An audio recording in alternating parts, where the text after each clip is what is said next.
আল্লাহ বলছেন, ও দুনিয়ার মানুষ, আমি তোমাদের কাছে কোনো রিজিকের প্রত্যাশা করি না, আর আমি তোমাদের কাছে খাদ্যও চাই না। আল্লাহ বলছেন এরপরে, ইন্নাল্লাহু হুয়ার রাজ্জাকু যুল কুওয়াতিল মাতিন। তোদের কাছে রিজিক চাই না, বরং আল্লাহ রাব্বুল আমিন অমুখাপেক্ষী, আল্লাহ রাব্বুল আমিন তাবৎ মাখলুকের জন্য অসীম রিজিক দাতা। ঠিক না? কথা ঠান্ডা মাথায় এবার বোঝেন, আল্লাহ রাব্বুল আলামিন যে রাজ্জাক, এ বিষয়ে আমাদের কোনো সন্দেহ আছে? যারা বললেন না, আমাদের কি কোনো সন্দেহ আছে? কিন্তু আমাদের বুঝের মধ্যে ঘাটতি আছে। আমরা মনে করছি আলহামদুলিল্লাহ আমার খাওয়া পড়ার কোনো অভাব নাই, আমার আল্লাহ দিলে বাজার সদায়ের কোনো অভাব নাই, আল্লাহ আমাকে খুব ভালো রাখছে, আমি প্রত্যেকদিন খাওয়া টাওয়া সব ম্যানেজ করে ফেলছি, আল্লাহ আমাকে রিজিক দিয়ে রাখছে।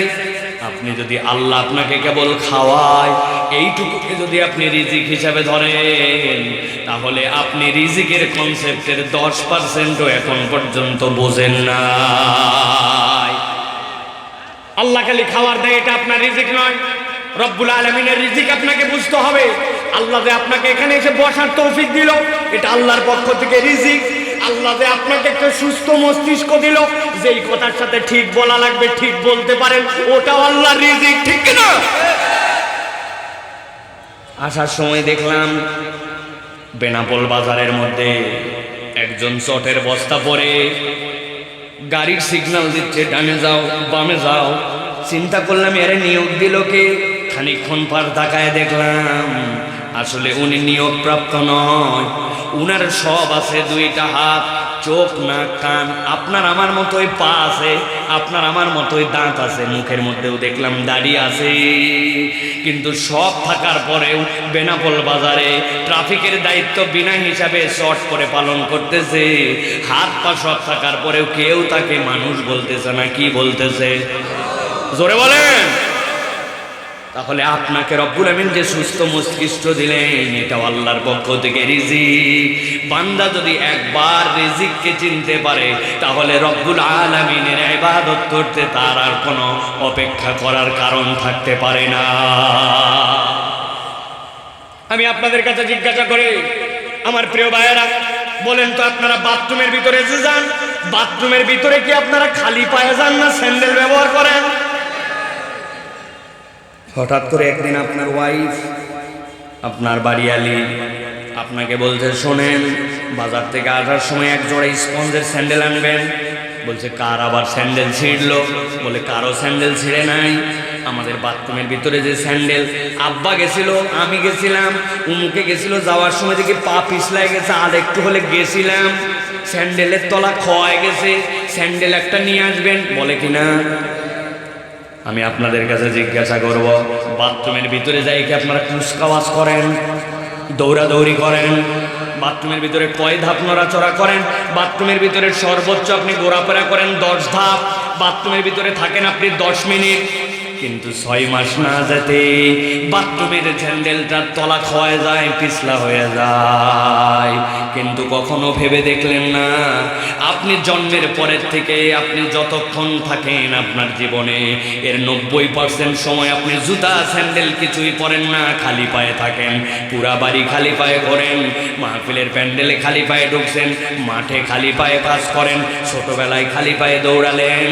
আপনার মাত্র 10 ধাপ দেওয়া লাগে যে বাথরুমে, 6 মাসে আপনার পায়ের তলার স্যান্ডেলটাই ক্ষয় যায়। কিন্তু আমার 70 বছরের জীবনে আমার পায়ের চামড়ার তলা কোনোদিন ক্ষয় গেল না। যদি পায়ের তলা খোয়াতো, আমার সভাপতি সাহেবের বয়স কত হবে? 60 বছরের মতো।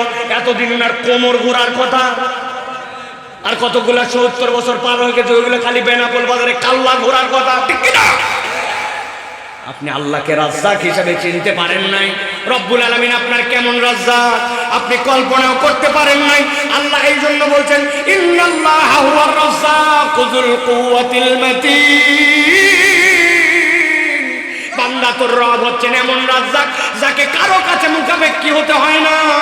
দুনিয়ার সব প্রাণী তার রিজিকের মুখাপেক্ষী। ঠিক না? যুবক ভালো করে বোঝো, ভালো করে বোঝো, দিল দিয়ে কথা বলা শোনো। আল্লাহ রব্বুল আমিন তোমাকে আমাকে বলি কিছুই দেয় নাই, রব্বুল আমিন আমাকে কি দিল কিছুই খুঁজে পাইলাম না। আমার সাথে একজন আসছে, হুজুর আপনার সাথে একটা সেলফি তুলবো। আয় ভাই আয়, তাড়াতাড়ি তুলে বিদায় হ।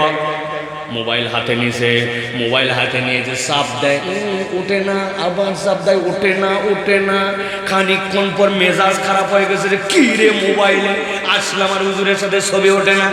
লেখা উঠছে, there is insufficient memory card, if you want any new picture please delete something from your device.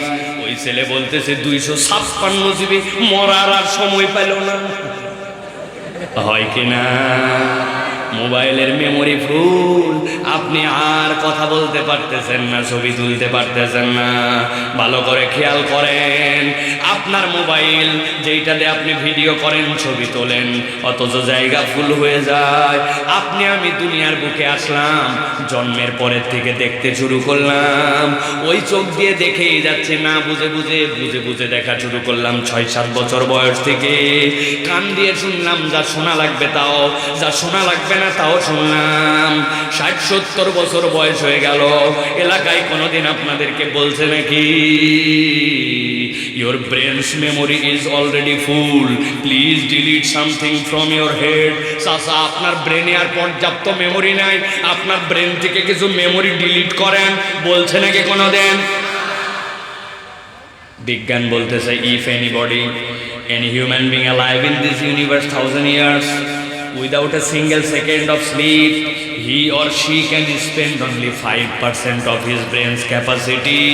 এই পৃথিবীতে একটা মানুষ যদি 1000 বছর বাঁচে, 1 সেকেন্ডও যদি না ঘুমায়, অনবরত যদি দেখতে থাকে আর শুনতে থাকে, আল্লাহ ব্রেনের মধ্যে যে মেমোরি দিলেন তার মাত্র 5% 1000 বছরে শেষ করতে পারবে। আল্লাহ এরকম একটা অসীম মেমোরি আপনাকে ঢুকায় দিয়েছেন। আল্লাহ বলছেন, আমি রাজ্জাক বান্দা, তুই আমাকে এখনো চিনতে পারিস না। ঠিক না? রব্বুল আলামিন ওই রাজ্জাক। এবার ভালো করে খেয়াল করবেন, 3টা আয়াতে কারিমা বলেছিলাম, এবার একটু পিছন দিকে আগাবো যাতে করে আপনি একটু মাথার মধ্যে ঢুকাতে পারেন। ভালো করে খেয়াল করেন, আল্লাহ আল্লাহর পরিচয় দিচ্ছেন, ইন্নাল্লাহা হুয়ার রাজ্জাকু যুল কুওয়াতিল মাতিন। আল্লাহ বলছেন, আমি হচ্ছে সেই রব যিনি অমুখাপেক্ষী কিন্তু রাজ্জাক। আল্লাহ তার আগের আয়াতে বলছেন, মা উরিদু মিনহুম মির রিজকিন। আল্লাহ রাব্বুল আমিন তোমার কাছ থেকে রিজিক চান না, আল্লাহ তোমার কাছ থেকে খাবার চান না। আল্লাহ তার আগের আয়াতে বলতেছেন, ওয়া মা খালাকতুল জিন্না ওয়াল ইনসা ইল্লা লিয়াবুদুন। আমি জিন আর ইনসানকে আমার ইবাদতের জন্য সৃষ্টি করেছি। আল্লাহ রাব্বুল আমিন শেষ আয়াতে নিজের রাজ্জাক পরিচয় দিলেন, আর সর্বপ্রথম আয়াতে আল্লাহ পরিচয় দিলেন, ফাযাক্কির ফা ইন্না যিকরা তানফাউল মুমিনিন। তুমি কোরআনের পথে আসো, কোরআনকে জিকির হিসাবে গ্রহণ করো। আমি আল্লাহ বললাম তোমার সব উপকার করব, উপকার উপরে আর শেষে হচ্ছে রিজিকের ঘোষণা। আল্লাহ বলতেছেন, বান্দা একবার যদি কোরআনকে ধারণ করে, কোরআনের পক্ষে আসে, কোরআনের জিকিরকে হৃদয়ে অনুভব করে, ওই বান্দার যত ধরনের রিজিক লাগবে সব রিজিকের জিম্মাদার আল্লাহ। কার কাছে যায়, কার কাছে খুঁজি, কোথায় আমি দৌড়াই? কোরআন শুনতে তারপরেও দিল আমার টানে না। বাড়িতে বলে আসছে কোরআন শুনতে যাচ্ছি, তাফসীর মাহফিলে বদমাইশ 10-12টা বন্ধু মিলে আড্ডা মারতেছে আর বিড়ি খাচ্ছে। অন্য দিন তো এই সময় পর্যন্ত বাইরে থাকতে পারবে না, অতএব সপ্তাহে একদিন চিন্তা করছে বিড়ি খাওয়ার দিন। ওরে ধরছাই, তোর পকেটের মধ্যে কি রে? দেখি পকেটের মধ্যে চকলেট। তুই তো ছোট বাচ্চা না, তোর পকেটে চকলেট কেন? ঠাইসে ধরার পর দেখবেন বলবে যে বিড়ি খাইছি তো বাড়ির যায় যেন গন্ধ না করে, এই জন্য যাওয়ার সময় চকলেট খেতে খেতে চলে যাব, ওই জন্য পকেটে চকলেট রাখে। ওই বিড়িখোর জানে না যে বিড়িখোরের আন্ডারওয়ার্ড দিয়েও বিড়ির গন্ধ বানায়। ব্যাককল কোথাকার, তুই চকলেট খাই গন্ধ দূর করবি কেমনে? ঠিক কিনা? বিড়ি খেতে আসছে, পাঁপড় খাইতে আসছে, কোরআন শোনার জন্য তারপরে আসতে পারে না। বছরে প্রত্যেক দিনে আয়োজন হয়, তাই না? প্রত্যেক দিন আয়োজন হয় না, বহুত কষ্ট করে আয়োজন করতে হয়, এই প্রোগ্রামগুলি সাজাতে হয়, আলোচকদেরকে নিয়ে আসতে হয়। আপনারা যদি কোরআনের পক্ষে তারপরে না আসেন, তাহলে আল্লাহর কাছে এইগুলি আমাদের জন্য অভিশাপের কারণ হয়ে যেতে পারে। ঠিক কিনা? অতএব প্রিয় ভাইরা, কোরআনুল কারীম শোনার জন্য আমরা আসছি। কোরআন শুনতে রাজি আছেন তো আপনারা? যারা আমার ওয়াজের আগে শুনেছেন তারা মনে করেন না, তারা বুঝবেন এখন পর্যন্ত ওয়াজ কিন্তু শুরু হয় না। অনেকে হয়তো যারা প্রথম তারা মনে করতেছে বাবা হুজুর উঠেই তো মোটামুটি, জি না, এখন ওয়াজ শুরু হয় নাই। আমার নিয়ম হচ্ছে প্রথমে একটু আইল বান্দা, আইল বান্দা বোঝেন তো ভাই? কি ওয়াজ শুনলাম আর কি শুনলাম না, আমাদের জীবনে ফায়দা হচ্ছে না। এই জন্য আমি আগে টার্গেট ঠিক করি যে আমার শ্রোতার আগে আইল বান্দা লাগবে। আইল বান্দার পরে তারপরে যদি শ্রোতা মনে করে যে কিছু কথা শুনবো আবার কিছু করব, তাহলে ওই কয়টা লোককে নিয়ে আমি কোরআন থেকে কিছু আলোচনা করতে চাই, ঠিক কিনা? তাহলে আমরা বুঝাতে চেয়েছি আল দিয়ে যে কোরআনের পক্ষে থাকলে লাভ আছে, এতে কোনো লস নাই। কোরআনের পক্ষে থাকে তারা, ইমানের নূর আছে যাদের সাথে, ঠিক কিনা? এই জন্য আমরা কোরআন থেকে কিছু কথা শুনতে চাই। আপনারা আছেন তো ভাই? তবে মুরব্বী যারা আছেন, যাদের বয়স 40+, আপনাদের থাকার কোনো দরকার নাই। আপনারা বাড়ি চলে যান, আপনারা তবে বাড়ি চলে যান, আপনারা সুখ পাবেন না। কারণ আমাদের সব চাচি আম্মারা ফুল ফিল চলে আইছে, আপনার চাবি উনার কাছে, আপনার বাড়ির যে বারান্দায় বসে থাকা, ঠিক কিনা? এই জন্য এখানেই বসে থাকেন, তাও লাভ হবে। তবে ওয়াজ না শুনলেও চলবে, আপনারা যেমনে থাকেন। আমার শ্রোতা তারা 40 বছরের নিচে বয়স যাদের আছে, আছে। আমরা যদি আপনারা বলেন তাহলে কোরআনুল কারীমের ভিতরে ঢুকতে চাই, রাজি আছেন আপনারা? কারা কারা আছেন একটু হাত উঁচু করেন, শক্ত করে হাত উঁচু করেন। থামো থামো থামো থামো, হাত নামাও, হাত নামাও। আগে ক্লিয়ার করি, বারপোতা অঞ্চল, এটা না বারোপোতা, বারোপোতা অঞ্চলের আগে মানুষের সাথে আমার একটা বোঝাপড়া আছে 40 সেকেন্ডে।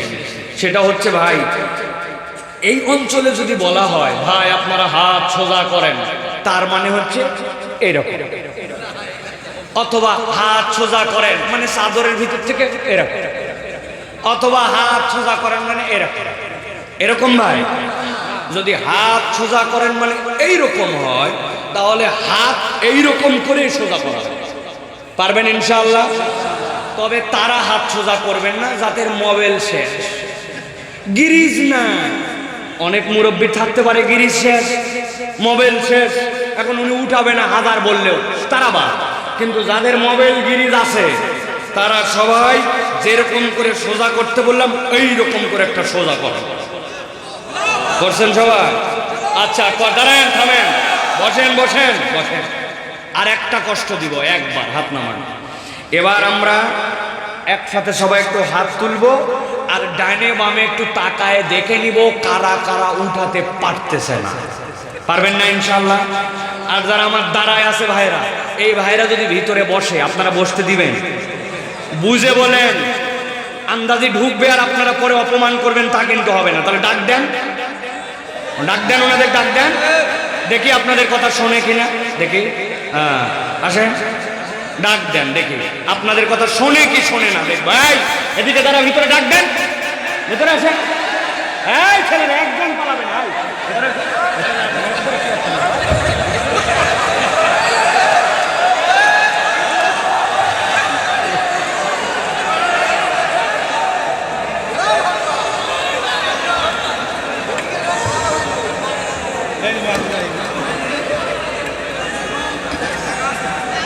ঢুকছে সবাই।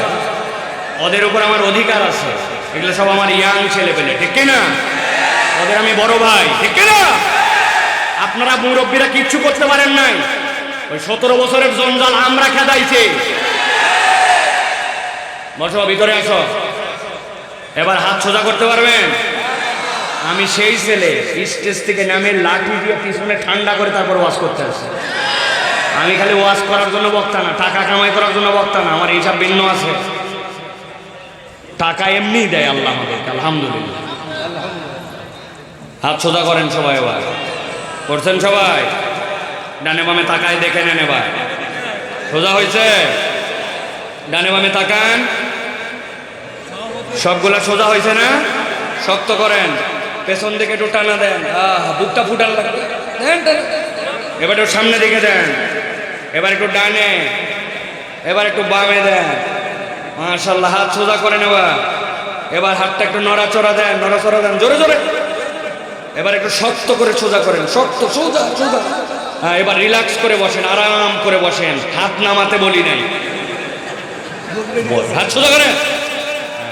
এবার গলাটা একটু পরিষ্কার দেন, এতগুলা লোক বলে গলা পরিষ্কার, ভালো করে আয় পেছনে, শক্ত করছেন। এবার বুক বরাবর নেন, এই বরাবর, এই বরাবর নিছেন। এবার আমরা একটা বারপতার ইতিহাস সৃষ্টি করব। এই মাঠে যত মাহফিল হয়েছে আর আপনারা যতবার আসছেন, এই রকম বিরচিত কণ্ঠে, দীপ্ত আওয়াজে, উচ্চকিত শব্দে এর আগে আল্লাহর নামে এরকম হুঙ্কার দেই নাই। এই রকম একটা তাকবীর দিতে চাই। রাজি আছেন আপনারা? যারা পারবেন না তারা বলেন আল্লাহুম্মা আমিন। আমার মুরব্বী, তবে কিছু সলিড মানুষ কিন্তু আছে, তাই না ভাই? আমি দিনাজপুরে গেছি একবার মাহফিলে, যাওয়ার পরে এত পাম দেওয়া দিছি ভাই, একটা তাকবীর দিতে হবে ফাটাফাটি, শয়তান নারাজ করার মতো, আল্লাহকে খুশি করার মতো, এমন পাম পাম দিয়ে আমি স্লোগান দিছি লিল্লাহে তাকবীর। সামনে এক লোক ছিল, উনি উত্তর দিছে আল্লাহ। ওই দিন বুঝছি আমি ভাই, কোনো পাম দিয়ে কাম হবে না, যদি দিল থেকে না আসে তো পাম দিয়ে কাম হবে না। ওই দিন থেকে আর পাম দেই না। এই জন্য আপনাদের কাছে আগেই শুনে নিলাম কারা দিতে পারবেন আর কারা পারবেন না। যারা পারবেন তারা বলেন আল্লাহুম্মা আমিন। এমন একটা তাকবীর দেব যেই তাকবীরের ধ্বনিতে আকাশ বাতাস মুখরিত হবে, গলা থাকলেই কি আর গেলেই কি। রাজি আছেন ভাই? এই জায়গায় হাত হবে না, ওই যে হ্যাঁ এই জায়গায় হাত। হ্যাঁ, তাকবীর যখন দেবে লিল্লাহে তাকবীর, হাত দুটো উপর দিকে ছুঁড়ে দিয়ে বলতে হবে আল্লাহু আকবার। পারবেন না ইনশাআল্লাহ? সামনে কিন্তু মারা যাবে না, মারতে হবে উপর দিকে। রেডি তো সবাই? বাহিরে যারা আছে ওরা আগামী 1 বছর পস্তাবে। 1 বছর দরজাটা বন্ধ করে দেন, 8 জনের ভিতরে কেউ না ঢোকে, তাড়াতাড়ি দরজা লাগান, নতুন কোনো লোক ভিতরে নেওয়া হবে না, ঠিক কিনা ভাই? আমরাই শুনে যাবো ইনশাআল্লাহ। বাইরের সব, আমার সুযোগ থাকলে সব মাইক বন্ধ করে দিতাম বাইরে, একদম সত্যি। খালি মহিলাদের ওখানে একটা মাইক, আর সব মাইকের সুইচ বাইরে বন্ধ, খালি ভিতরে বাজে। রেডি সবাই ভাই? রেডি সবাই? পারবেন ইনশাআল্লাহ? তাহলে দেখি আকাশ বাতাস মুখরিত করার প্রস্তুতি নেন। আমি লিল্লাহে তাকবীর বললে আল্লাহু আকবার বলে হাত ছুঁড়ে দিতে হবে, দিয়ে আবার নামায় নেবেন। রেডি সবাই? দেখি তাকবীর দেন। লিল্লাহে তাকবীর, লিল্লাহে তাকবীর। আল কোরআনের আলো, আল হাদিসের আলো, তোমার নেতা আমার নেতা, তোমার নেতা আমার নেতা, আলেম ওলামা যেখানে, আল্লাহর আইন যেখানে, লিল্লাহে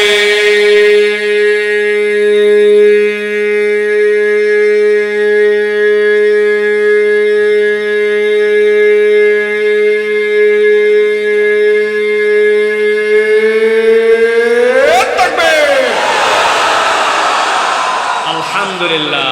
শয়তান আছে ও প্রায় বেনাপোল পার, ইন্ডিয়ার দিকে চলে গেছে, ঠিক কিনা? শয়তানদের দিকে শয়তান চলে গেছে, ঠিক কিনা? আগামীর বাংলাদেশ ইসলামের বাংলাদেশ, কোরআনের পক্ষের বাংলাদেশ, তরুণদের বাংলাদেশ, বৈষম্যহীন বাংলাদেশ, ইন্ডিয়ার চোখে চোখ রেখে কথা বলার বাংলাদেশ, দাদা বাবুদেরকে মুতানোর বাংলাদেশ। ওই বাংলাদেশে আল্লাহু আকবারের পক্ষে যারা, আমরা তাদের পক্ষে, ঠিক কিনা? কথা ঠিক তো? ওই মুরব্বীদের ঠিক নেওয়ার দরকার নাই। ও 50 বছর আমরা দেখছি আন্দাজি ঠিক। যখন কাম মারা লাগবে তখন এক বিড়ি আর চা দিয়ে ইমান বিক্রি। অতএব তরুণদেরকে আগায় থাকতে হবে। রেডি তো? মুরব্বীরা মন খারাপ করছেন নাকি? আমার কোনো দোষ নাই। আল্লাহ রাব্বুল আলামিন বলছে কোনো মুরব্বীকে জান্নাতে নেওয়া হবে না। আল্লাহ যদি মুরব্বী পছন্দ করতো তাহলে আল্লাহ বলতেন যে এদেরকে জান্নাতে নিয়ে সব তরুণদেরকে মুরব্বী বানানো হবে। আল্লাহ এটা বলেনি, ঠিক কিনা?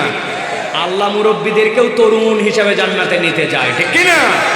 মুরব্বীরা আমাদের মাথার তাজ, তাদের জন্য আমরা দোয়া করি, তাদেরকে আল্লাহ দীর্ঘ হায়াত দারাজ করুন। আল্লাহ এই ছায়া আমাদের মধ্যে দীর্ঘ করে দেন।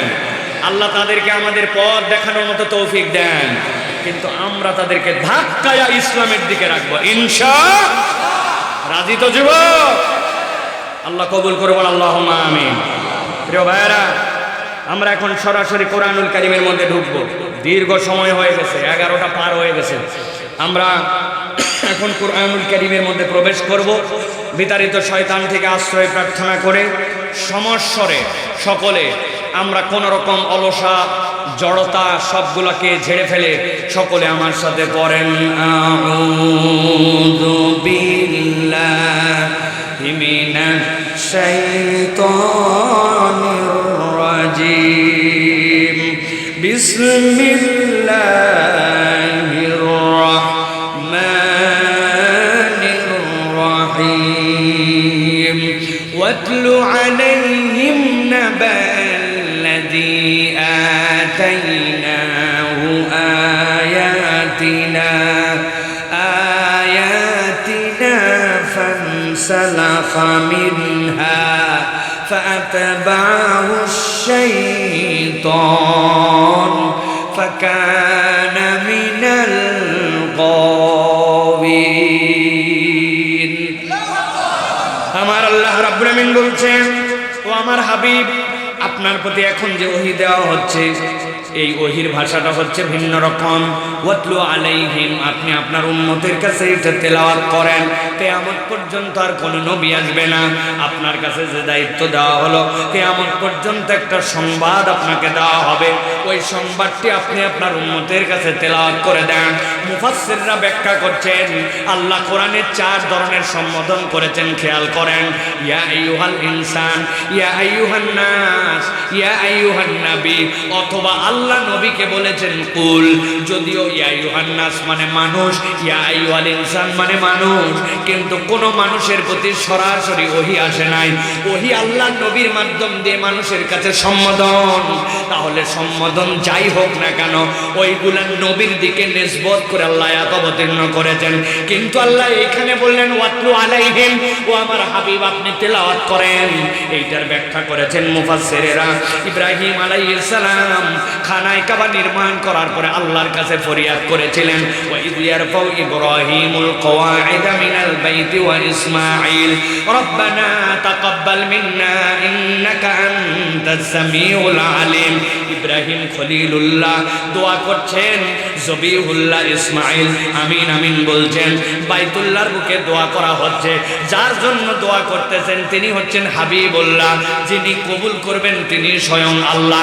আল্লাহ বলছেন আপনি দোয়া করেন, রব্বানা ওয়া বা'আস ফীহিম রাসূলাম মিনহুম ইয়াতলু আলাইহিম আয়াতিক।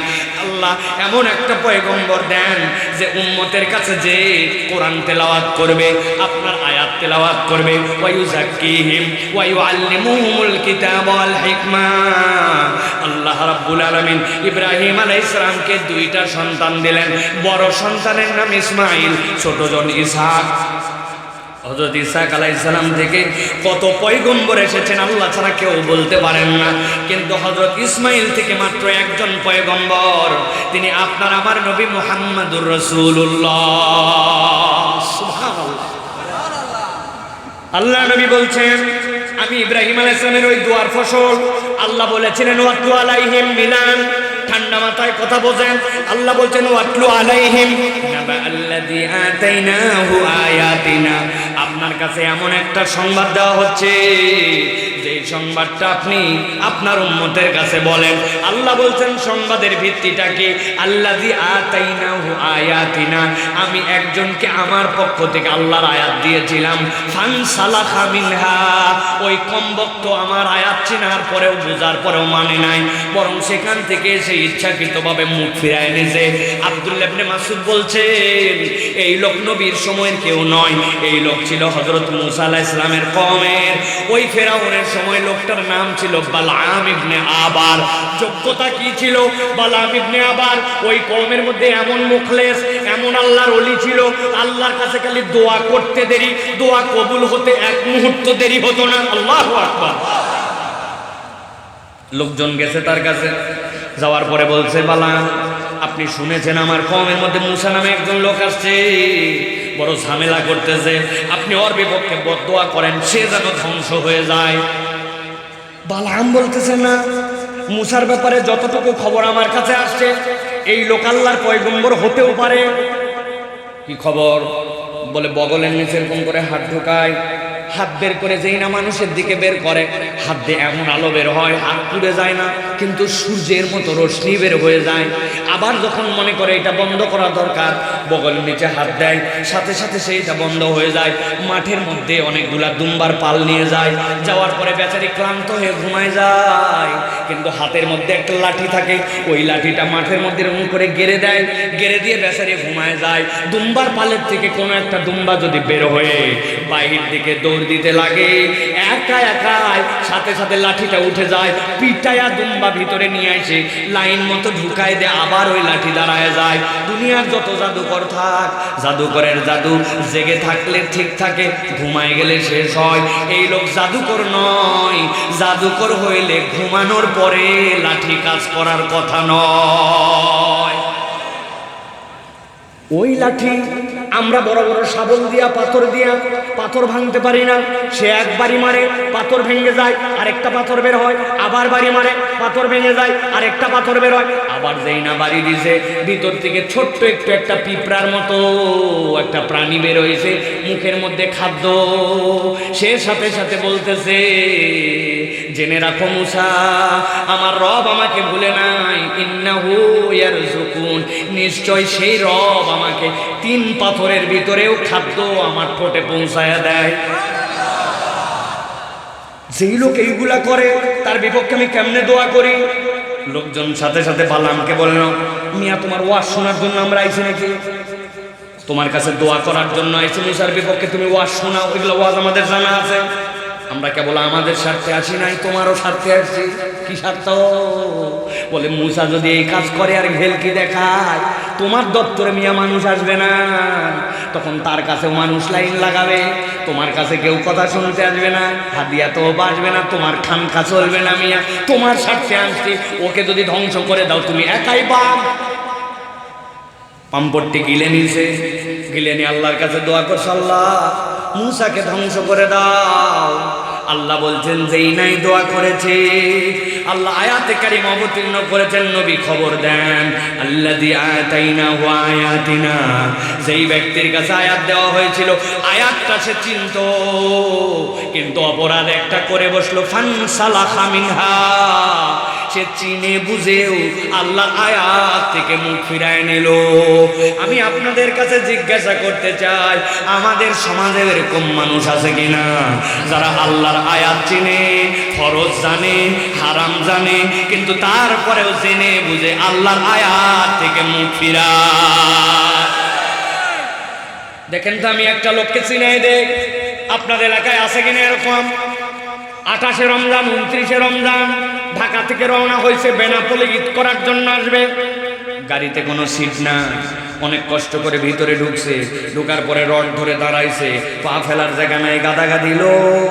হঠাৎ করে যেই না আমিন বাজার পার হয়েছে, সাভার পার হয়েছে, আসরের আজান, আল্লাহু আকবার আল্লাহু আকবার, এইটা শোনার সাথে সাথে তার মনে হয়েছে আসরের নামাজ তো পড়া লাগবে, কিন্তু ওই বেচারি যে বাস থামাবে উপায় নাই, নামবে যে কায়দা নাই, ওই জায়গায় যে দাঁড়ায় নামাজ পড়বে কিবলা ঠিক নাই, ওযু করবে সে উপায় নাই, তায়াম্মুম করবে সেরকমও পরিবেশ নাই।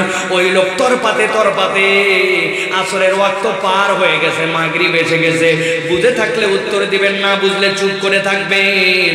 এই লোকটা যে নামাজ মিস করলো, নামাজ পড়তে পারলো না, এই লোকটা কি নামাজটা যে ত্যাগ করলো, এইটা কি ইচ্ছাকৃত না অনিচ্ছাকৃত? অনিচ্ছাকৃত, তার ইচ্ছা ছিল কিন্তু উপায় করতে পারে না, ঠিক কিনা? কিন্তু আপনাদের এই এলাকায় এরকম লোক আছে কিনা, আসরের আজান হয়ে যায়, মসজিদের পাশে ক্যারাম বোর্ড খেলে, মোবাইল খেলে, চায়ের দোকানে আড্ডা দেয়, মাঠে কাজ করে, কোনো অজুহাত নাই, কিন্তু তারপরেও নামাজ বাদ দেয়, নামাজ পড়ে না। এখন সুযোগ থাকার পরেও যেই লোক নামাজ বাদ দিল, এই লোকটাকে নামাজ অনিচ্ছায় বাদ দিয়েছে না ইচ্ছায়? আল্লাহ কি বলছেন ভালো করে শোনেন। ফানসালাকা মিনহা, ইচ্ছাকৃত আল্লাহর আয়াত থেকে ফেরত আসলো। এক নম্বর অপরাধ, আল্লাহ বলছেন যেই ব্যক্তি ইচ্ছাকৃত আল্লাহর নিদর্শন থেকে মুখ ফিরায়, সাথে সাথে সে দ্বিতীয় একটা অপরাধে পড়ে যায়। কি অপরাধ? আল্লাহ বলছেন ফাআতবাহু শাইতানু ফাকানা মিনাল গাওয়িন। একবার যে জেনে বুঝে আল্লাহর আয়াত থেকে মুখ ফিরায়, আল্লাহ বলছেন শয়তান তার পিছে লেগে যায়। আর একবার যার শয়তান পিছে লাগে, ওই ব্যক্তি নিশ্চিত নিশ্চিত পথভ্রষ্ট হয়ে যায়। কথাটা বোঝেন নাই? একটু ছোট্ট করে ভেঙে বুঝায়, ভালো করে খেয়াল করেন। আমরা মাঝে মাঝে আমাদের বাচ্চা কাচ্চাকে বকাঝকা করি, আপনারা করেন কিনা? শয়তানি করবে না, দুষ্টামি করবে না, বান্দরামি করবে না, বলেন না? মানে কি? মানে ওর যে কাজটা ওটা শয়তানি, ওই কাজ যদি করে শয়তানের অনুসরণ করা হবে। বান্দরামি করবি না, এই বান্দরামিটা শয়তানের খাসলত, তাহলে তুই শয়তানের অনুসরণ করবি, ঠিক কিনা? কিন্তু আল্লাহ ভিন্ন কথা বলছেন। আল্লাহ বলছেন কেউ যদি আল্লাহর আয়াত থেকে মুখ ফিরায় না, ফাআতবাহু শাইতান, সে তখন শয়তানের অনুসরণ করে না, বরং শয়তান তার পিছে লেগে যায়। আর একবার যখন শয়তান কারো পিছে লাগে, আল্লাহ বলছেন ফাকানা মিনাল গাওয়িন, জেনে রাখবেন নিশ্চিত নিশ্চিত ওই ব্যক্তিটা পথভ্রষ্ট হয়ে যায়। আমরা আমাদের সমাজের অনেক প্রমাণ দেখেছি, ডায়লগ মারে প্রত্যেক রাতের 70 রাকাত তাহাজ্জুদ পড়ে, ফজরের নামাজের পরে যায় নামাজ খোঁজে, কিন্তু আলেম ওলামাকে ফাঁসি দিতে তাদের একবারও হাত কাঁপে নাই। মিথ্যা মামলা দিয়া মিথ্যা প্রহসনের বিচার করে হুজুরদেরকে দৌড়ের উপরে রাখলো। উনি নাকি আবার নামাজি, উনি নাকি আবার হাজি, উনি নাকি আবার যায় নামাজ খোঁজে, ঠিক না? মানে কি বোঝা যায়? আতবাহু শয়তান, ও শয়তানের অনুসরণ করেনি, শয়তানি ওর ইমাম বানাইছিল, ঠিক না? আল্লাহ রাব্বুল আমিন বলছেন চলেন, সামনে চলেন, গভীর মনোযোগ, ঠান্ডা মাথায় প্রত্যেকটা কথা বোঝেন। আল্লাহ বলছেন ওয়ালাউ শি'না লারাফানাহু বিহা, যদি আমি আল্লাহ চাইতাম আর সে যদি আল্লাহর বিধান মেনে নিত, লারাফানাহু বিহা, আমি আল্লাহ তার মর্যাদা আসমানে উঠাতে পারতাম। সুবহানাল্লাহ। কিন্তু ওই লোক কি করলো? ওই লোক প্রথমে অপরাধ করছে, জেনে বুঝে আল্লাহর আয়াত থেকে সরে গেছে। 2 নম্বরে শয়তান তার অনুগামী হয়েছে। আল্লাহ বলছেন, নবী বলেন সে আল্লাহর বিধান মেনে নিলে আল্লাহ মর্যাদা বাড়াতে পারতেন, কিন্তু সে এই 2 অপরাধ করে থেমে থাকে নাই, সে আরো নতুন 2টা অপরাধে দাখিল হয়েছে। তাহলে আগে ছিল অপরাধ 2টা, সামনে আছে 2টা, একসাথে এক ঠোঁটে বলেন তো টোটাল অপরাধ তাহলে কয়টা? কয়টা? হয় নাই? হাতগুলা নিচে নামান, এরকম করে তাদের নামান। আমি যেই না বলবো টোটাল অপরাধ কয়টা, একসাথে তুলে বলবেন 4টা। বলেন তাহলে টোটাল অপরাধ কয়টা? সব হাত ওঠে নাই। আরেকটা সুযোগ দিলাম, হাত নামান। টোটাল অপরাধ কয়টা? ওই যে পিছনে লাল গেঞ্জি পরা একজন ওঠাই। আরেকটা সুযোগ দিলাম, হাত নামান। পকেটের হাত বের করেন আপনি, জ্যাকেট। হ্যাঁ, বলেন টোটাল অপরাধ কয়টা? অনেকেই চিন্তা করতেছে আমার পুলিশ ভাইরা হাত তুলছে, আপনারা কি হয়েছে? হ্যাঁ, হাত নামান। অনেকেই ভাবতেছেন হুজুর কি এক হুজুর নিয়ে আসলো, হাত তোলো, হে করো হে করো। কারণ আছে ভাই, কারণ আছে। ওয়াজ কম হচ্ছে না এলাকায়, কিন্তু আমাদের অধিকাংশ ওয়াজ বাড়িতে যায় না। কালকেই যায় বলবেন একটা বক্তান ছিল আমাদের মাদ্রাসার সভাপতি সাহেব, ফাটাফাটি। বউ জিজ্ঞাসা করছে কি ফাটালো, বলছে তা বলতে পারবো না, কিন্তু ওয়াজ ফাটাফাটি হয়েছে। ও বাবা, ওয়াজ বলে ফাটাফাটি হলো, কিন্তু উনি বলতে পারে না কিছু। এইরকম ওয়াজ আমি করি।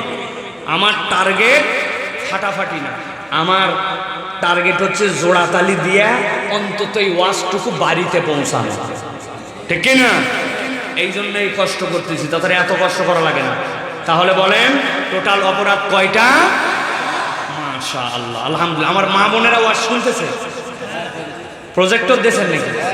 মা বোনেরা ওয়াজ শুনতেছেন, আপনি জানেন না। আমি বলি কি করতেছে, যাওয়ার পরে দেখছে যে ছোটবেলায় একজন, ওর বিয়ে হয়েছে, বিয়ে হয়ে বাচ্চা কোলে করে নিয়ে এসছে। আরে তসলিমা, তুই ছোট ছিলি, তোর আবার বেটি হচ্ছে।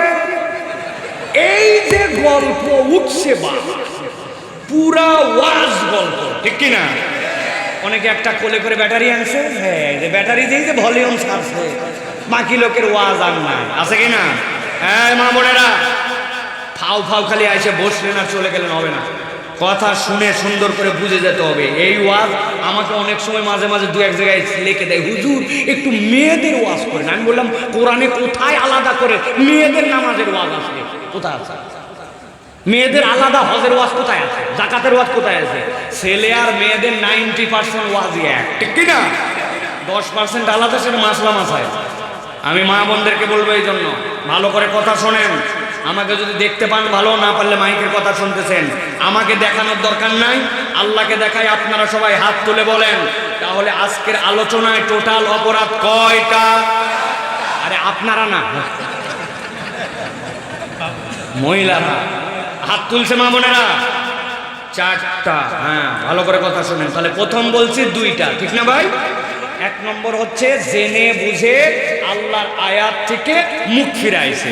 2 নম্বর শয়তান তার পিছে লেগে গেছে। আল্লাহ রাব্বুল আমিন বলছেন ওয়ালাউ শি'না লারাফা'নাহু বিহা, যদি আমি আল্লাহ চাইতাম তার মর্যাদা আসমানে উঠাইতে পারতাম। কিন্তু এই ব্যক্তিরা 3 নম্বর অপরাধে ঢুকলো। কি অপরাধ? আল্লাহ বলছেন ওয়ালাকিন্নাহু আখলাদা ইলাল আরদি ওয়াত্তাবা'a হাওয়া। তাদের 3 নম্বর অপরাধ হচ্ছে ওই মানুষগুলা আখলাদা ইলাল আর, নিরেট দুনিয়াদার হয়ে গেল, তাদের মুখগুলা জমিনমুখী করে দিল। আরবিতে খুলদুন মানে ওই ধরনের প্রাণী যেই প্রাণীর 4টা পা আর তার একটা মুখ থাকে। ও যদি পোয়াল খায়, ও যদি ঘাস খায়, ও যদি পানি খায়, যাই খাক না কেন ওর মুখ নিচের দিকে দিতে হয়। আবার মাঝে মাঝে মুখ উঁচু করে, কিন্তু যখনই তার মাথাটা ছেড়ে দেয় বেসিক হিসাবেই তার মুখ জমিনের দিকে নেমে যায়। চিনে থাকলে বলেন তো এরকম একটা প্রাণীর নাম কি? গরু। আরেকটা প্রাণীর নাম বলেন, আরেকটা প্রাণীর নাম বলেন। কিন্তু এরকম অনেক ছাগল আছে, আপনি দেখছেন সিমের গাছ লাগাইছেন, ছোট্ট একটা গাছ লাগাইছেন, ও 2 পা উঁচু করে ওই জায়গার থেকে মাথার পাতাটা খাইয়া ফেলায়, আছে কি না? কিন্তু বেশিক্ষণ নয়, ওই পা উঁচু করলেও আবার সে জমিনমুখী হয়ে যায়। আল্লাহ বলছেন ওয়ালাকিন্নাহু আখলাদা ইলাল আর, এইটা হচ্ছে পশুর স্বভাব। কিন্তু দুনিয়াতে এমন কতগুলা মানুষ আছে হালাল হারাম চেনে না, আল্লাহর বিধানের তোয়াক্কা করে না, আল্লাহকে পাত্তা দেয় না, তারা আর জান্নাত জাহান্নামের কোনো কেয়ার করে না। ও কেবল দুনিয়ার সাথে নিরেট দুনিয়াদারিতে নিমজ্জিত হয়ে যায়।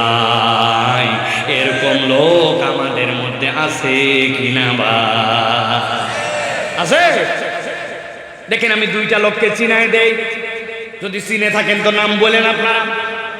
আপনি বেনাপোল বাজারে বাজার করতে গেছেন, ঈদের মধ্যে যশোরে গেছেন বাজার করার জন্য, যাওয়ার পরে যেই না কোনো একটা জিনিস পছন্দ হয়েছে আপনি নিবেন। দেখেন দোকানদার আপনাকে বলতেছে ভাই আপনার মতো চেনা লোক বলে কেনা দামে দিলেন, আছে না ভাই? বাপ দাদার জন্মে আপনার দেখে নাই, বলতেছে চেনা লোক, কেনা দামে দিলাম বলে 500 টাকা কাল্লা কাটে ফেলছে, আছে কি না? দোকান হালাল, জিনিস হালাল, আইটেম হালাল, কিন্তু নিরেট একটু ব্যবসা বানানোর জন্য মিথ্যা কথা বলে ব্যবসা করে, আছে কি না? এরকম অনেক লোক আপনি খুঁজে পাবেন। এত বড় দাড়িওয়ালা, সকালবেলা হাতের মধ্যে কোদাল নিয়ে মাঠে রওনা হয়েছে। লোকজন বলছে চাচা এত সকালে কই ধান আমি ভুঁয়ে যাই, কোন জন্য এত সকালে ভুঁয়ে যাচ্ছেন? বলতেছে বাবা রোদ উঠলে আমি কাজ করতে পারছি না। আসলে টাউট নাম্বার 1, উনি কাজ করতে যায় না। উনার জমির সাথে যার জমি লাগানো, ওই জমিওয়ালা এখন আল কাটে পারে নাই, উনি আগে আগে যাইয়া আল কাটার নাম করে জমিটা একটু 4 আঙ্গুল ঠেলতে চায়। এরকম লোক এলাকায় নাই? ভালো করে বোঝেন, আপনার জমি 1 বিঘা, ওইটার খাজনা, ওইটার খারিজ, ওইটার জমি, ওইটার পর্চা সব আপনার, কিন্তু মাত্র জীবনে 4 আঙ্গুল ঠেলছেন, ওইটার মধ্যে 5 কেজিও ধান হয় নাই, সরষা হয় না। আপনার হালালের সাথে হারাম মিশে গেছে, মুরব্বী লোক সামলাতে পারে না, ঠিক কিনা? আছে কিনা? এরকম আছে কিনা? আল্লাহ বলছেন ওয়ালাকিন্নাহু আখলাদা ইলাল আর, নিরেট দুনিয়াদার হয়ে গেছে। কত আপনি খুঁজে দেখবেন কবে বাপ মরে গেছে বলে গেছে বোনের সম্পত্তি ফিরায় দাও, উনি হজ করে চলে আসছে, আজ পর্যন্ত বোনের সম্পদ দেয় না। আছে না? ছেলে মেয়ের মধ্যে বেইনসাফ করছে এরকম লোক নাই যশোরে, নাই বেনাপোলে, নাই। হজে যাওয়ার আগে বিরাট বড় খাওয়া দাওয়া গরু দিয়ে, কথা বলেন, খাওয়া দাওয়া করে টোরে জনগণকে বলছে আর ফিরবো কি ফিরবো না আমি জানি না বাবা, দোয়া করো। ছেলে মেয়েদেরকে ডাক দিচ্ছে, 20 বিঘা মাঠে জমি আছে, ওই জমির মধ্যে 2টা ছেলে 2টা মেয়ে, 2 মেয়েকে বলছে তোদের বিয়ের সময় খরচ গেছে বাবা, আসার সময় তোর জন্য মালা নিয়ে আসবো, তোর জন্য বালা নিয়ে আসবো, আমার নাতিদের জন্য হাতের আংটি নিয়ে আসবো, মা ফিরতে পারি কি পারি না। এইগুলা বলে সিস্টেমে 3 বিঘা জমি দিয়া বাকি সন্তান 2টাকে 17 বিঘা জমি দিয়েছে দিয়া হাজী সাহেব মক্কায় চলে গেছে। খানায় কাবা দেখার পরে তো ওনার অনুভূতি জেগে গেছে, উনি কাবা দেখে এমন কান্না কানতে শুরু করছে, লোকজন অবাক, লোকজন চিন্তা করছে সবাই কান্দে, কিন্তু এই হাজী সাহেব এত বেশি কান্দে কেন? ওর দোয়া একটু শরীক হই, হাজীর দোয়ায় যেই না শরীক হয়েছে দেখে হাজী সাহেব বলতেছে আশা রাখ দিয়া আল্লাহ একটু ভুল করে ফেলছে, আল্লাহ আল্লাহ মেয়েদেরকে 3 বিঘা জমি আর ছেলেদেরকে 17 বিঘা দিয়া আল্লাহ চলে আসছে, খানায় কাবা দেখলে সব গুনাহ মাফ হয়, আল্লাহ মেহেরবানি করে আমার এই ভুল মাফ করে দে। বুঝে থাকলে বলেন, বান্দাকে ফাঁকি দিয়া বান্দার হক নষ্ট করে খানায় কাবায় যায় দোয়া করলে দোয়া কবুল হবে, কথা বলে। তাহলে যেই লোক রাস্তার খোয়া খেয়ে ফেললো, রাস্তার বালু খেয়ে ফেললো, দেশের ব্যাংকের টাকা পাচার করে দিল, রেমিটেন্সের টাকা যেইগুলো আসলো ওইগুলা দিয়ে কানাডায় বাড়ি বানায় ফেললো, আর টুক করে দেশ থেকে বাড়ায় গেল, মনে করতেছে বেঁচে গেল। বেঁচে যাওয়া কি এত সোজা? কে বলতো খেলা শুরু, দেখে না কি এর খেলা হয়, ফাউল প্লেয়ার কোথাকার আন্দাজ, একবারে প্রতিবন্ধী আন্দাজি একটা আনফিট, আবার অন্য লোক বললে তাও একটা কাজ হতো, ঠিক না? ভালো করে বোঝেন তাহলে। ওয়ালাকিন্নাহু আখলাদা ইলাল আরদ, আল্লাহ বলতেছেন ও হইছে নিরেট দুনিয়াদার, ও জানতো আল্লাহ রাব্বুল আমিন বান্দার হক নষ্ট করলে মাফ করবে না, কিন্তু তারপরেও আল্লাহকে পাত্তা দেয় নাই। এরকম লোক আছে কি না? কথা বলেন, আছে কি না? 4 নম্বরে আল্লাহ বলছেন ওই মানুষের আরেকটা অপরাধ। কি অপরাধ? আল্লাহ বলছেন ওয়াত্তাবা হাওয়া। নবী আপনি বলে রাখেন তার 4 নম্বর অপরাধ হচ্ছে সে নিজের প্রবৃত্তির অনুগামী হয়ে গেছে। কতটুকু ইসলাম পছন্দ হয় মানে, আবার যেখানে ইসলাম ভালো লাগে না ওইটা বাদ দেয়। আল্লাহকেও রাখে, সমাজকেও রাখে, আল্লাহকেও রাখে, নিজের ইচ্ছাকেও রাখে। এই রকম ধান্দাবাজ মার্কা মুসলমান আছে কিনা? আছে ভাই? এই মুরব্বী, আপনি মুখে এখনো দাড়ি রাখলেন না কেন? কি সমস্যা? বয়স তো 70 পার। বাবা তোমার চাচি আম্মা লাইক করে না, চাচি লাইক করে না, দাড়ি রাখলে আনস্মার্ট লাগে, আছে কিনা? ভালো করে বুঝেন, কথার ধাক্কা কিন্তু অনেক দূর যায়। আপনি যদি বলেন দাড়ি রাখলে আনস্মার্ট লাগে, আল্লাহ নবীকে বললেন ওয়া ইন্নাকা লাআলা খুলুকিন আযীম, আমি আমার নবীকে উত্তম চরিত্র পৃথিবীর শ্রেষ্ঠ স্মার্ট বানাইছি, আর আপনি বলছেন দাড়ি আনস্মার্ট। আপনি নবীকে আনস্মার্ট বলে ফেলতেছেন, বুঝতেছেন না আপনার ঈমান চলে যেতে পারে। কথা বলেন ঠিক কিনা? অনেক যুবক আছে দাড়ি রাখো নাই কেন ভাই? বলে হুজুর সামনে বিয়ের কথাবার্তা হচ্ছে, যার সাথে কথা হচ্ছে ওই মেয়ে আবার দাড়ি লাইক করে না, আগে বলে দিছো। আমি এটা ফতুয়া দিয়ে গেলাম, এলাকায় কোনো কওমি মাদ্রাসা দেখলে যাই শুনে নিবা। যদি কোনো মহিলা তোমাকে দাড়ির কারণে অপছন্দ করে, তাহলে বিয়ের কথাবার্তা শুনলে ওই মেয়েকে বিয়ে করা জায়েজ নাই। ব্যাকল ইসলামের শরীয়তের ফরজ বিধান, ওয়াজিব বিধান পছন্দ করে না, সে কেমনে তোমার জীবন সঙ্গী হবে? তার মানে তো সে দিনদার না, ঠিক কিনা? এই জন্য প্রিয় ভাইরা, কোনো অজুহাত নাই, অজুহাত কিচ্ছু নাই। ওয়াত্তাবা হাওয়া, কেবল মনের শয়তানির কারণে আমরা এটা করতে পারি না, আছে কি না? ওই যে ঢাকায় নাকি একজনকে মুখের মধ্যে এরকম ছোট চিকন দাড়ি আছে না অনেকের ভাই, এদিক ওদিক নাই, কয়েকটা এদিক দিয়ে দাঁড়িয়ে আছে। ওরে বলছে তোর তো দেখতে ছাগল ছাগল লাগে। ও বলছে you are absolutely right sir. কি বললি? আমি তোরে টিটকারি করলাম আর তুই বলতেছিস ঠিক বলছেন, অ্যাবসলিউটলি রাইট। এবার কেমন কথা বলতেছে, যা সত্য আপনি তাই বলছেন, আমার এখানে মন খারাপ করার কি আছে? ছাগলের মতো দাঁড়ি বলেই তো ছাগল ছাগল বলছেন। তবে স্যার আপনি সাহস দিলে আপনাকে একটা কথা বলতে চাই। বলছে বল বল বল, কি বলবি বল, তুই যেহেতু বলছিস যা মানে নিয়েছি। বলছে স্যার আমার দাঁড়ি ছাগলের মতো জন্য আপনি বলছেন ছাগল দেখা যায়, তবে আপনাকে দেখলে আমার কুত্তা কুত্তা লাগে। এই তো বলে ফেলছে, আমাকে বলা লাগে না, ঠিক কিনা? আমি আর বলতে চাই না প্রিয় ভাইয়েরা, কোনো কারণ নাই। ওয়াত্তাবা হাওয়া, আপনি আবার অন্তরের অনুগামী হয়েছেন। এইরকম অনেক মানুষ খুঁজে পাবেন, নামাজ পড়ে, রোজা করে, হজ করে, আবার ইসলামের যেই বিধান তার পছন্দ হয় না ওই বিধান থেকে দূরে থাকে, আছে কি না? আছে মানে কি আমি আপনার কাছে চিনাই দিতে পারবো। আমি আপনার কাছে আরেকটা ঘটনা বলি, দেখেন তো আপনাদের এই এলাকায় বিয়ে শাদী হয়? কথা বলেন, হয়? বিয়ে শাদী হয়, বিয়ে শাদীতে বা খালাতো বোনের বিয়ে, মামাতো বোনের বিয়ে, আত্মীয় স্বজনের বিয়ে হয় কিনা? দেখেন তো ইসলামের বিয়েটা একটু মিলান। ইসলামের বিয়ের 3টা বিধান। 1 নম্বর আল্লাহ বলছেন ইজাবার কুল ফরজ। 2 নম্বর আল্লাহ রাব্বুল আমিন বলছেন ওয়াতুন নিসা সাদুকাতিহিন্না নিহলা, তোমার সাধ্য অনুযায়ী মহিলাদেরকে দেনমোহর দিতে হবে, এটাও আল্লাহর পক্ষ থেকে দেওয়া ফরজ। 3 নম্বরে নবী বলছেন আউলিম ওয়ালাউ বিশাতিন, ছেলের বাড়িতে আনার পরে একটা ছাগলের বাচ্চা দিয়ে হলে ওলিমার অনুষ্ঠান করো। ইসলামের বিয়ের আনন্দ, ইসলামের বিয়ের আনন্দ, মজা, ফুর্তি যা কিছু আছে এই 3টার মধ্যেই শেষ।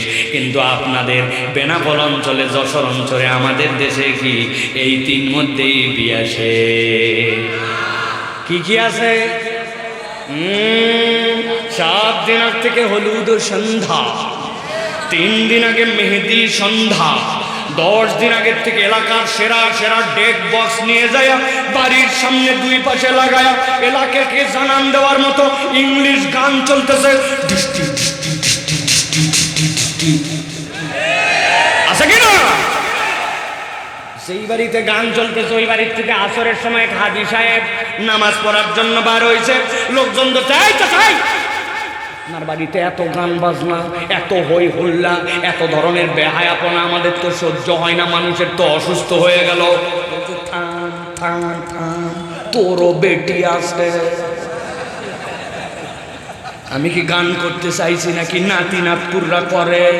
এলাকার লোক ডিমান্ড করছে, ইয়াংদেরকে একটু করতে দেওয়া লাগে। অত রাগ করিস না, একদিন চল নামাজ পড়ে আসি, আছে কিনা? হাজী সাহেব নামাজ পড়ে হজ করে আসছে, আবার গান বাজনাকে নাতি নাতকুর এলাকাবাসী যুবক এইগুলা অজুহাত দিয়া জায়েজ মনে করে। এইরকম নামাজি, এইরকম মুসলমান আছে কিনা? আমার আল্লাহ বলছেন ওয়াত্তাবা হাওয়া, ওই মানুষগুলো অন্তরের অনুসরণ করে। আল্লাহ বলছেন এটা এমন ভয়ঙ্কর রোগ, নবী আপনি জানায় রাখেন। 1 নম্বরে বলেছে আল্লাহর আয়াত জেনে বুঝে অস্বীকার করা, 2 নম্বর শয়তানের অনুগামী হওয়া, 3 নম্বরে নিরেট দুনিয়াদার হওয়া, 4 নম্বরে আমার মন যেরকম চাই সেরকম ইসলাম পালন করা। অনেক মা বোন আপনি খুঁজে পাবেন বিয়েতে গেছে, যাওয়ার পরে বলছি এত সুন্দর মহিলা তো দেখি নাই। আপনি না, এত সুন্দর মহিলা। বলছে কি উল্টা পাল্টা বলতেছিস? আমি তো তসলিমা আপা। বলছে হায় হায়, সারা জীবন আপনার বোরখা পরে দেখছি, চিনবো কেমনে? বলছে বিয়া একবারই মানুষের হয়, ভাইয়ের বিয়ে, আত্মীয়র বিয়ে, 2000 টাকাতে মেকআপ করে আসছে, আজকেও যদি বোরখা পরি তো দেখাবো কোন দিন, আছে কিনা? ওই মহিলা বিয়ের দিন বোরখা পরে না, ঈদের দিন উলঙ্গ হয়ে ঘুরে বেড়ায়, আবার সিজন মতো মাহফিলে আসলে বোরখা পরে, আবার বাজারে গেলে শ্বশুর বাড়িতে গেলে বোরখা পরে। এরকম সিজনাল বোরখা পরা মহিলা আছে কিনা? তাহলে এইটাকে আপনি অন্তরকে ইলা বানালেন নাকি আল্লাহর হুকুমে বোরকা বললেন?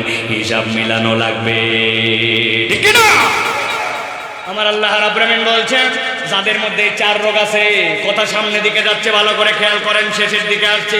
আল্লাহ বলছেন ফামাসালুহু কামাসালিল কাল ইন তাহমিল আলাইহি ইয়ালহাস আও তাতরুকু ইয়ালহাস যালিকা মাসালুল কওমিল লাযিনা কাযযাবু বিআয়াতিনা। আল্লাহ বলছেন নবী আপনি বলে দেন যাদের মধ্যে 4টা অপরাধ আছে আল্লাহর কাছে তাদের একটা উদাহরণ আছে। আল্লাহ বলছেন ফামাসালুহু কামাসালিল কালব, আল্লাহর কাছে তাদের উদাহরণটা হচ্ছে কুত্তার মতো।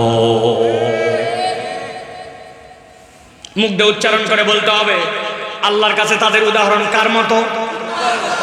বলেন কুকুরের মতো। একটা মুখ বন্ধ থাকবে না, একসাথে সবাই বলেন কুকুরের মতো। এই চিৎকার করে বলো কুত্তার মতো। ভাবতেছে হাই হাই হুজুর কুত্তাও 4 বার বলাচ্ছে, বিনা কারণে নয়, আপনার অন্তরে গেঁথে দেওয়ার জন্য। আপনি যা ভাবতেছেন তা নয়, আপনি ভাবতেছেন আল্লাহর আয়াত থেকে জেনে বুঝে মুখ ফিরাইছে, শয়তানের অনুগামী হয়েছে, নিরেট দুনিয়াদার হয়েছে, মন পছন্দ জিন্দেগি চালায়।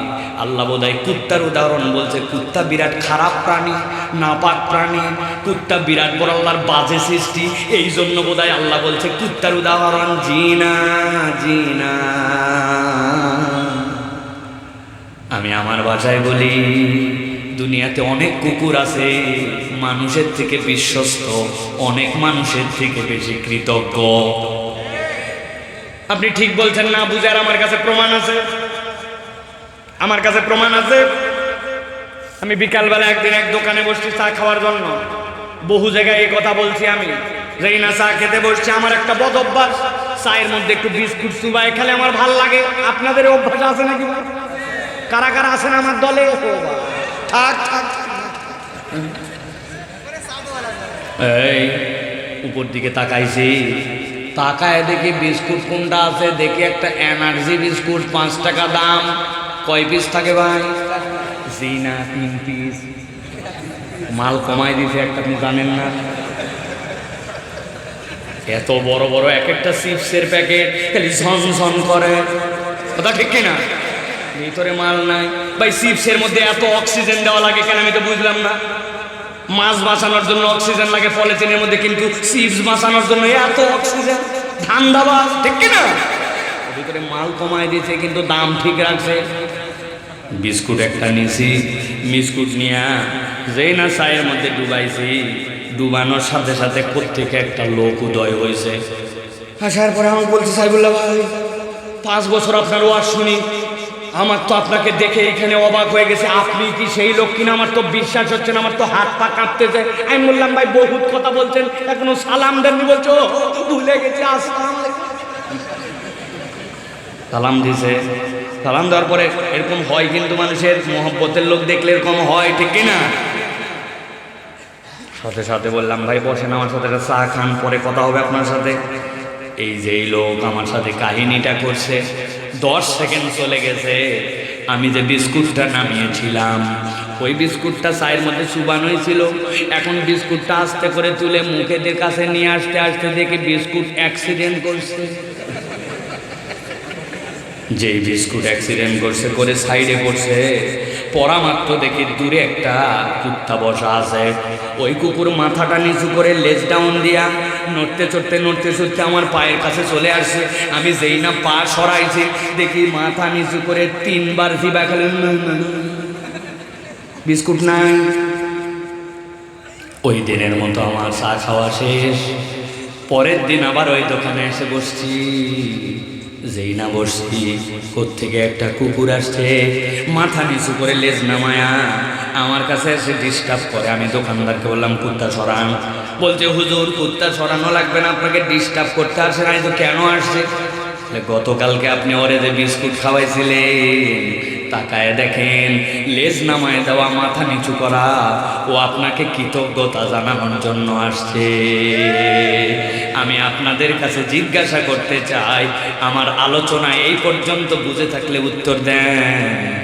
যেই কুকুর লেজ নামায়া মাথা নিচু করে আমাকে কৃতজ্ঞতা জানাতে আসছে, ওই কুকুরকে গতকালকে কি আমি বিস্কুট খাওয়াইছি নাকি বিস্কুটটা হাত থেকে পড়ে গেছিল? ওই বিস্কুট খাওয়াইছি না বিস্কুট গতকালকে অ্যাক্সিডেন্ট করছিল?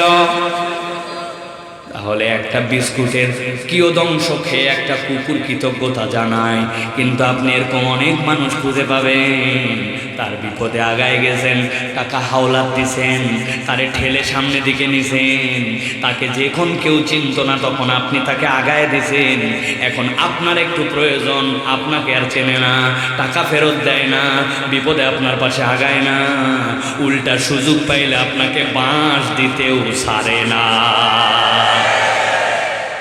আছে কি না? ভালো করে খেয়াল করেন। আল্লাহ বলছেন ফামাসালুহু কামাসালিল কালব ইন তাহমিল আলাইহি ইয়ালহাস আও তাতরুকুহু ইয়ালহাস যালিকা মাসালুল কওমিল্লাযীনা কাযযাবু বিআয়াতিনা।